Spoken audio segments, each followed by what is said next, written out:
So last night, Lakers get the victory 109-102 in game two at Phoenix. Now, let me tell you why the Phoenix Suns should actually be able to hold their heads high based off what happened in game two. In summary, CP3 wasn't really in this game.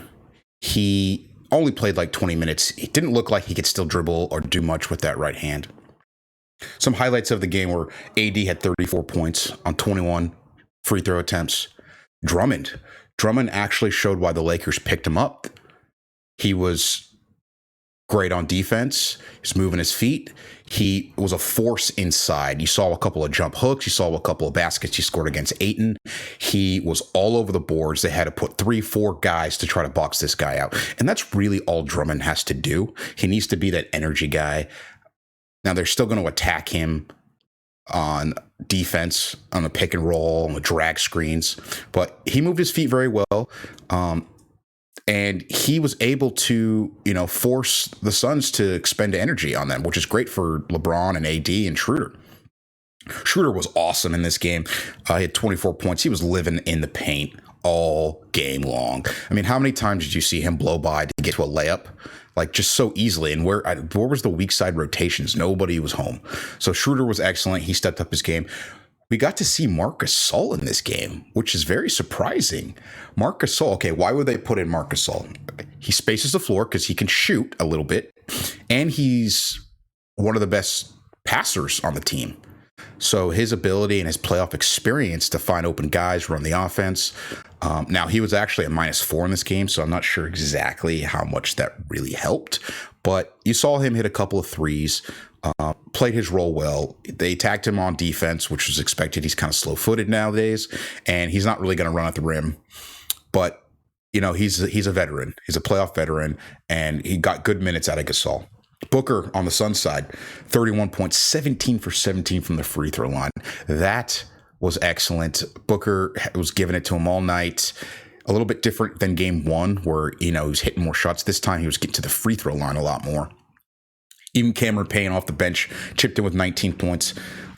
It's a very tough spot for Payne because he's not used to playing in this capacity, especially all year when Chris Paul, was the point guard. Chris Paul be playing 32 to 38 minutes a game. Now Cameron Payne's got to fill in and play 33 minutes.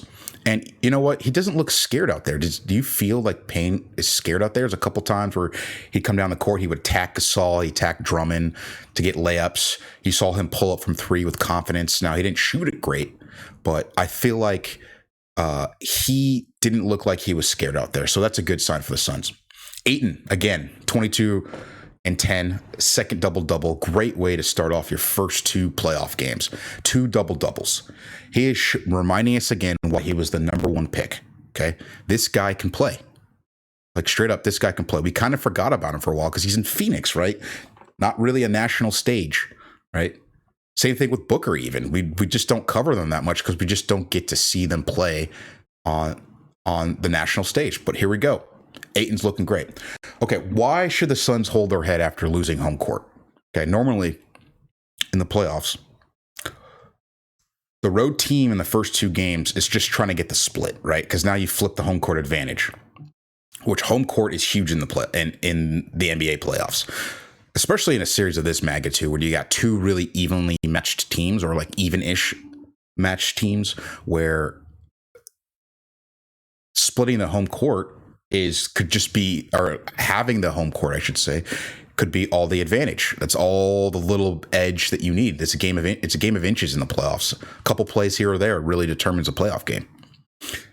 So why should the Suns hold their heads up? Well, CP3's hurt. Okay, he's hurt. He didn't play in this game basically at all.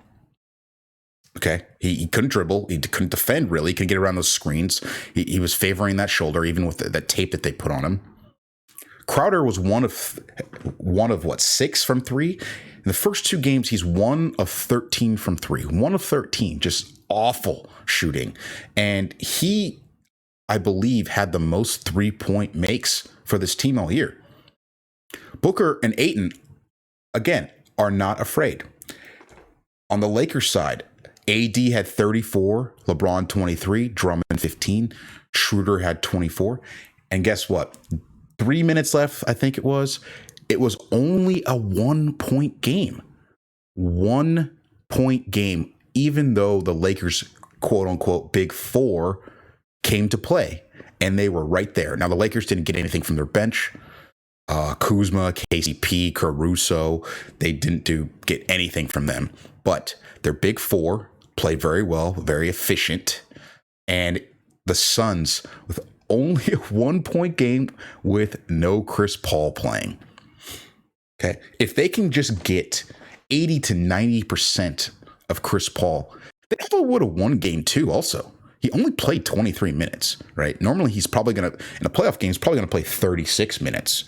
And down the stretch, they had an opportunity to take the lead, with Ayton on the post up against Caruso. Now, he didn't get that. He was too slow, and AD came over the block, and that's what AD can kind of do. And there was a couple of missed rotations down the stretch on the Anthony Davis 3. You had Schroeder driving to the lane, but Cameron Payne and Booker were there in the paint to stop him. But Ayton sunk into the paint and let Anthony Davis get a wide open look from 3, just wide open. You can't let that happen, Ayton. You can't let that happen. Trust your weak side defense to be there, and do not give AD wide open looks, who was hot most of the game. So that's what ended up beating them down the stretch. That LeBron, hit that fadeaway. He also hit the 3. It is what it is. But the Suns were 1 point away in that game. Now, last question I'd like to cover is, should the Suns have sat CP3 in game 2? Like, if you're only going to get, 20 minutes out of Chris Paul, and basically he was not even close to what he was. He was probably like 30% Chris Paul. Why play him at all? Why not go with, one of your other bench guys? You had Cameron Payne, obviously, who's the first guy off bench. And then you also have Javon Carter. Maybe you play him for a few minutes, or even Etuan Moore, right? Instead of playing Chris Paul, then maybe you give him 3 days off and get him ready for game 3. Maybe you get that 3 days off will get Chris Paul to 80%. Who knows? They say it's a stinger, but I don't know. It looks pretty rough for him. Hopefully he can get healthy so we can get the series that we all want to see and deserve. But look forward to game 3. I pick Lakers still in 6. It might even be 5 if we can't get a fully healthy Chris Paul.